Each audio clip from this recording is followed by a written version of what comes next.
Today I am going to tell you about types of preposition. I have already uploaded one video regarding preposition. So what are prepositions? If you don't know, if you have any doubt, so you should go through first video about preposition. Today in this video I am going to cover types of preposition from class 3rd to 8th onwards, right? So सबसे पहले preposition of place. Preposition of place वो propositions होते हैं जो हमें ये बताते हैं कि कोई नाउन या प्रोनाउन कहाँ है, उसकी जगह बताता है. So preposition of place tells us the area, the place where the noun और द प्रोनाउन एग्जिस्ट. ठीक है. फॉर एग्जाम्पल हमारे इसमें है आप इन, तो we can say students are in the class. In तो स्टूडेंट्स की जगह बता रहा है कि वो क्लास के अंदर है. For example at, he is standing at the gate, वो गेट पे खड़ा है. तो इन हम बड़े एरिया के लिए यूज करते हैं. जब किसी बड़े एरिया की बात हो तो आप इन यूज करो, और किसी छोटे से एरिया की बात होती है तो आप एट यूज करते हो. सो नाउ ऑन, जैसे the book is on the table, book कहाँ है, टेबल के ऊपर है, उसकी प्लेस बता रहा है. Under, the cow is under the tree, cow कहाँ है, पेड़ के नीचे है. तो जो मैंने भी आपको एग्जांपल्स दिए, इन सब में हमें ये पता चलता है कि नाउन जो प्रोनाउन है सेंटेंस में, उसकी प्लेस कहाँ है. सो वो प्रपोजिशन जो नाउन और प्रोनाउन की प्लेस बताएगा, उसकी जगह बताएगा, those prepositions are called preposition of place. And धीरे धीरे हम एक एक प्रपोजिशन को लेके करेंगे, उसको डिटेल में पढ़ेंगे. आज बस हम टाइप्स ऑफ प्रपोजिशन करेंगे और इसको समझेंगे. सो प्रपोजिशन ऑफ प्लेस हमें ये बताएगा कि नाउन और प्रोनाउन की जगह कहाँ है, वो किस प्लेस में है. Now preposition of time. Preposition of time वो प्रपोजिशंस होते हैं जो हमें समय के बारे में बताते हैं कि कोई एक्टिविटी किस समय में हो रही है.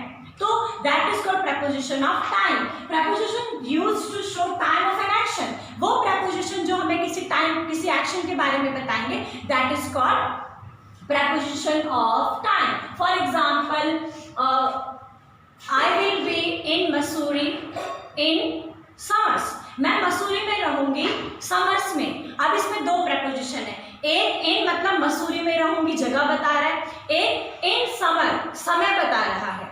सो जो हमें टाइम बताएगा, that is preposition of time. For example during winter vacation I will enjoy Manali.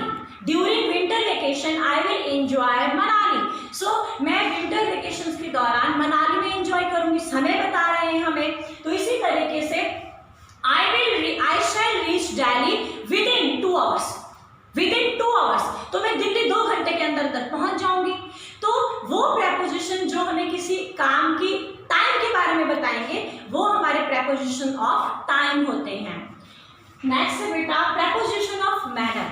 Preposition of manner are those prepositions which tell us about the manner in which an action take place.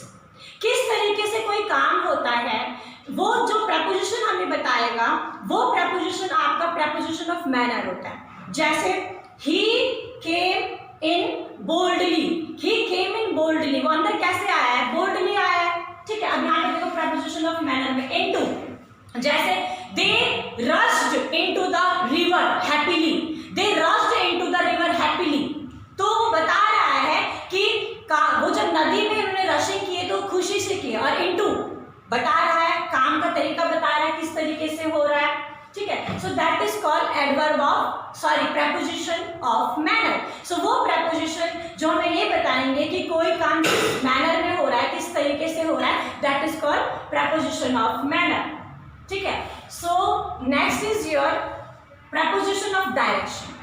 वो preposition जो हमें दिशा के बारे में बताते हैं, जो हमें डायरेक्शन के बारे में बताते हैं, उसको हम प्रपोजिशन ऑफ डायरेक्शन कहते हैं. जैसे Rahul is coming from Goa.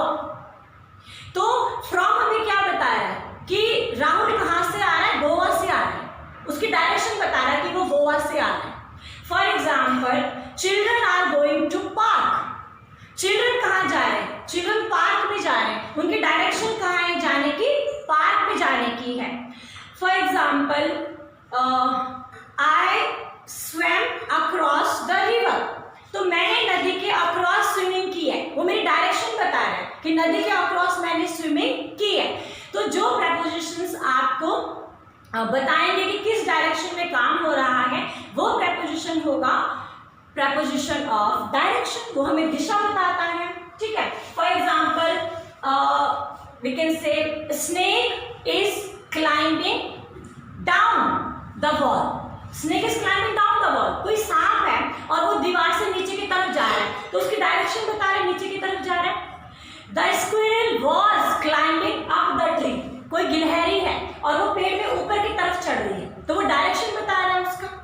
ठीक है, for example carpenter was working below the room. कोई कमरा है हमारा और उस कमरे के नीचे कोई जगह है, वहां पे कारपेंटर काम कर रहा है, बिलो द रूम, उस कमरे के नीचे काम कर रहा है वो, तो उसकी डायरेक्शन बता रहा है। सो preposition ऑफ डायरेक्शन हमें ये बताएगा कि कोई काम किस डायरेक्शन में हो रहा है, किस दिशा में हो रहा है।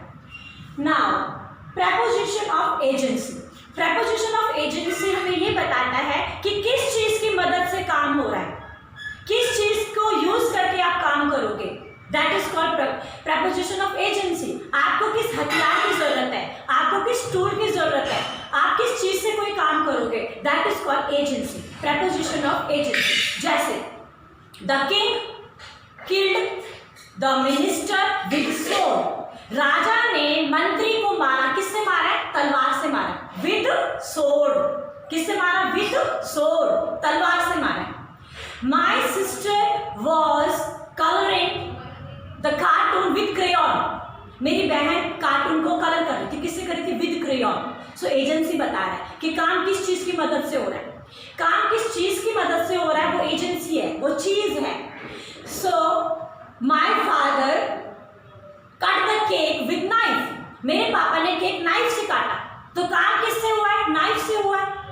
सो yesterday I hit the ball with bat, कल मैंने बॉल को मारा है जोर से, किससे मारा है, बैट से मारा।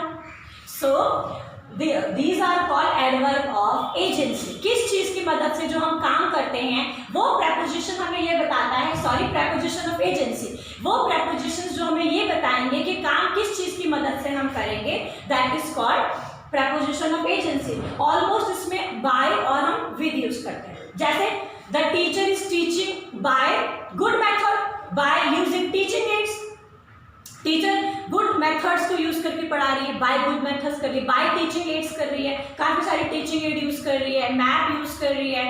सो that is called preposition of agency. Last है आपका, सो preposition ऑफ एजेंसी, ये हमारा आज का लास्ट का टॉपिक था। नाउ अब हमारे 3rd से लेके 8th क्लास तक के स्टूडेंट्स हैं, तो क्लास वाइज ये है कि 3rd 4th 5th के बच्चों को प्लेस, टाइम और मैनर, या फिर हमारे और बड़े बच्चे हो जाते हैं तो डायरेक्शन और एजेंसी भी हम कर सकते हैं। सो आज हमने केवल इतना किया कि preposition place, time, manner, direction और एजेंसी ये क्या होता है, और अगर आपको आज समझ में आया होगा तो अब आप इजीली prepositions को भर पाएंगे। और अब इसके बाद हम नेक्स्ट वीडियो में कंपाउंड preposition करेंगे, कंपाउंड preposition क्या होता है, और preposition को समझने के लिए we will do a lot of exercise, we'll do many exercises to clear our concept of prepositions. Thank you.